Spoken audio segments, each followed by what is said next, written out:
दोस्तों, शामे गरीबा एक ऐसा लफ्ज है जो सुनते ही लोगों के जहनों में अजीबो गरीब सवालात उठने लगते हैं। इस नाम के आते ही कई दिलों में शक की लहर दौड़ जाती है। कुछ चेहरों पर हैरत नमूदार होती है तो कुछ दिलों में खौफ और तजस्सुस जागज़ी हो जाता है। सवालात कुछ यूं जन्म लेते हैं, क्या वाकई इस रात कुछ ऐसा होता है जो शर्मनाक हो? क्या अंधेरे में वो हरकत की जाती है जो छुपाई जाती है?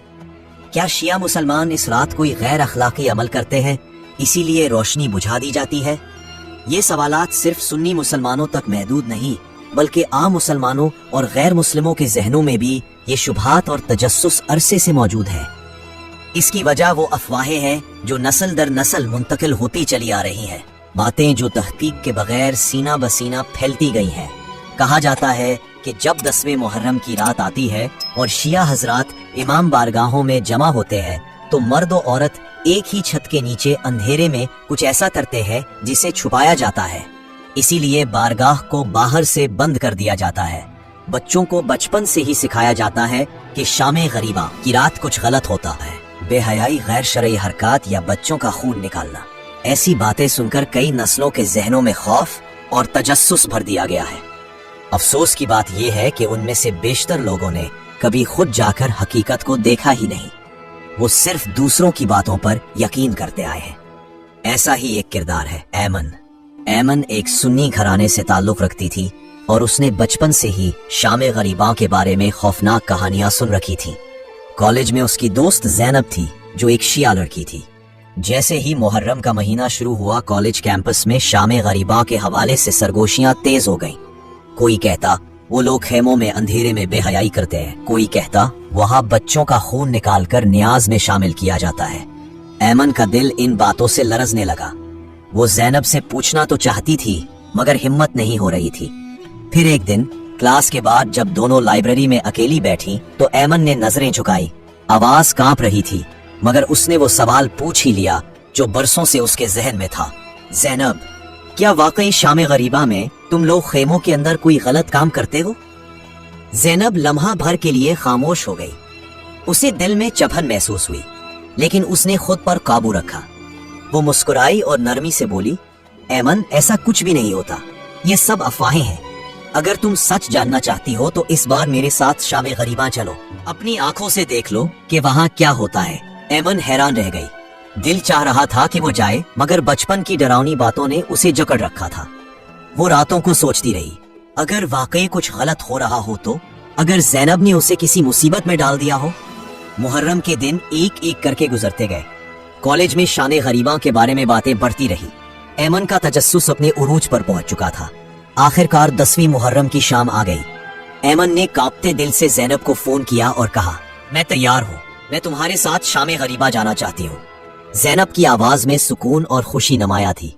शुक्रिया ऐमन, तुम खुद देखोगी कि हम वहाँ क्या करते हैं। दोनों सहेलियां साथ निकल पड़ी। ऐमन का दिल जोर जोर से धड़क रहा था। जब वो मजलिस में पहुंची तो ऐमन की आंखें हैरत से भर गईं। वहाँ एक बड़ा खेमा लगा हुआ था। अंदर हल्की रोशनी थी, लोग खामोश बैठे हुए थे। कुछ के हाथों में शमाएं थीं और आंखों से आंसू बह रहे थे।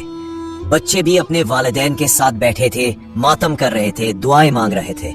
स्टेज पर एक जाकर करबला के मजलूम शुहदा का तस्करा कर रहा था। उसकी आवाज में इतना दर्द और सच्चाई थी कि हर सुनने वाले की आंखें अश्कबार हो गईं। ऐमन ने देखा कि एक तरफ सबीलें लगी थीं, लोग खामोशी से प्यास बुझा रहे थे। खवातीन पर्दे में बैठी थीं और पूरे एहतराम से मजलिस सुन रही थी। कहीं किसी बच्चे की सस्की सुनाई देती थी, कहीं कोई बुजुर्ग हाथ उठाकर दुआ मांग रहा था।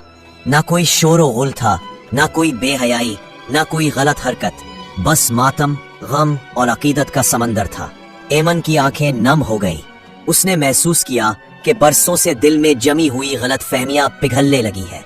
अफवाहों के पर्दे गिरने लगे, सोच बदल गई और शायद जिंदगी भी। जब मजलिस खत्म हुई तो ऐमन तेजी से ज़ैनब के करीब पहुंची। उसकी आंखों से आंसू रवा थे, चेहरा भीग चुका था, आवाज भराई हुई थी। उसने ज़ैनब का हाथ थामते हुए कहा, ज़ैनब, मुझे माफ कर दो। मैंने तुम्हारे अकीदे के बारे में जो कुछ भी सुना उस पर आंख बंद करके यकीन किया। बचपन से दिल में जो खौफ पाल रखा था, आज मुझे एहसास हुआ कि वो सब बेबुनियाद था। ज़ैनब की आंखों में भी नमी थी, लेकिन उसके चेहरे पर एक इत्मीनान भरी मुस्कुराहट थी। उसने ऐमन के आंसू अपने दुपट्टे से साफ किए और नरमी से कहा, शुक्रिया ऐमन कि तुमने खुद आकर सच देखा। इमाम हुसैन की कुर्बानी हमें यही सिखाती है कि सिर्फ सुनी सुनाई बातों पर ना चलो, सच को खुद तलाश करो, आंखों से देखो, दिल से समझो। ऐमन के चेहरे पर अब खौफ नहीं बल्कि सुकून झलक रहा था। बरसों से दिल में जमा होने वाली गलत फहमियां जैसे पिघल गई थी।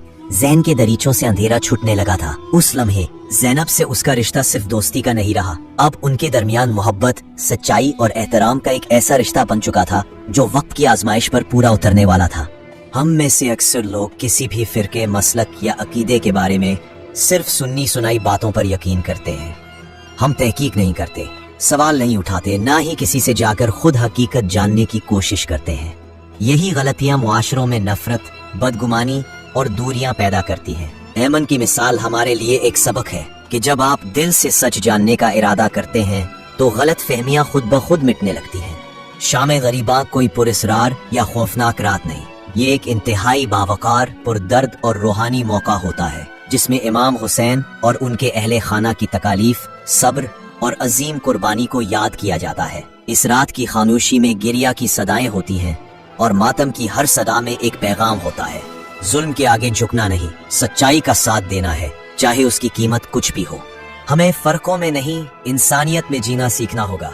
हमें सच्चाई, भाईचारे और बाहमी एहतराम को फरोग देना होगा, क्योंकि जब तक हम खुद तहकीक नहीं करेंगे तब तक अफवाहें हमारे दरमियान दीवारें खड़ी करती रहेंगी। और यही शाम गरीबा का असल पैगाम है, खुद सच देखो, सच सुनो और सच पर चलो।